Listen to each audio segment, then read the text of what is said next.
السلام علیکم ورحمۃ اللہ وبرکاتہ۔ آج ہم ایک ایسا واقعے کا ذکر کریں گے جو ہمیں شکر، صبر اور گھریلو زندگی کا اصل معیار سکھاتا ہے۔ میں آپ کے سامنے ایک نبی کے گھرانے کا واقعہ بیان کروں گی، اسی کی اثر الفاظ اور مفہوم کے ساتھ بیان کرنے جا رہی ہوں۔ میں ہوں آپ کی میزبان ڈاکٹر حافظہ عائشہ عمر، اور یہ واقعہ ہے حضرت اسماعیل علیہ السلام اور ان کی بیوی کے بارے میں، جو ہمیں بتاتا ہے کہ ایک عورت کا شکر یا شکوہ پورے گھر کی بنیاد بن جاتا ہے۔ حضرت اسماعیل علیہ السلام کی دوسری بیوی کا ذکر خانہ کعبہ بنانے سے پہلے 2 دفعہ حضرت ابراہیم علیہ السلام اور بھی مکہ میں آئے ہیں، مگر حضرت اسماعیل علیہ السلام دونوں دفعہ گھر میں نہیں ملے اور زیادہ ٹھہرنے کا حکم نہ تھا۔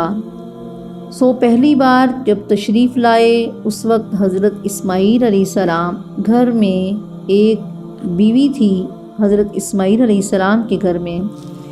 اس سے پوچھا کہ کس طرح گزر ہوتا ہے، تو وہ کہنے لگی کہ بڑی مصیبت میں ہے۔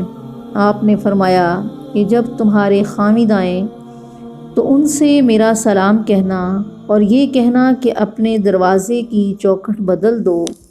چنانچہ حضرت اسماعیل علیہ السلام جب گھر تشریف لائے تو سب حال معلوم ہوا۔ آپ نے فرمایا کہ وہ میرے والد تھے اور چوکھٹ تو ہے، وہ یوں کہہ کر گئے ہیں کہ تجھ کو چھوڑ دوں۔ اس کو طلاق دے کر پھر ایک اور بیوی سے نکاح کیا۔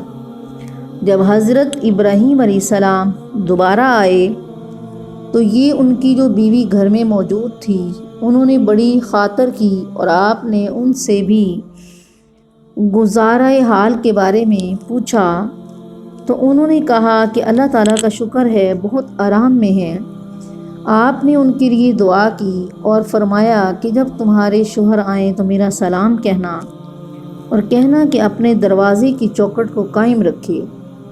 چنانچہ حضرت اسماعیل علیہ السلام کو آنے کے بعد یہ حال بھی معلوم ہوا۔ آپ نے بھی بیوی سے فرمایا کہ وہ میرے باپ تھے، یوں کہہ کر چلے گئے ہیں کہ تجھ کو اپنے پاس رکھوں۔ تو میری عزیزوں، ہمیں یہاں سے یہ سبق ملتا ہے کہ دیکھو ناشکری کا پھل پہلی بیوی کو کیا ملا۔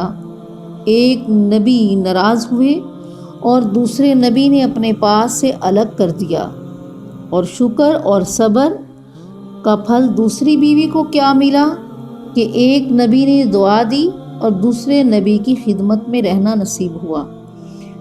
تو میری عزیزوں، کبھی ناشکری نہ کرنا، جس حالت میں ہو صبر اور شکر سے اپنے گھر کا ٹائم پاس کرنا اور اپنے گھر کو جس حال میں بھی ہو اس پر شکر ادا کرتے رہا کرو، اور اللہ تعالیٰ کو سب سے زیادہ شکر گزار بندے ہی پسند ہیں۔ تو ہم سب بھی اللہ تعالیٰ کے شکر گزار بندوں میں سے بن جائیں۔ السلام علیکم ورحمۃ اللہ وبرکاتہ۔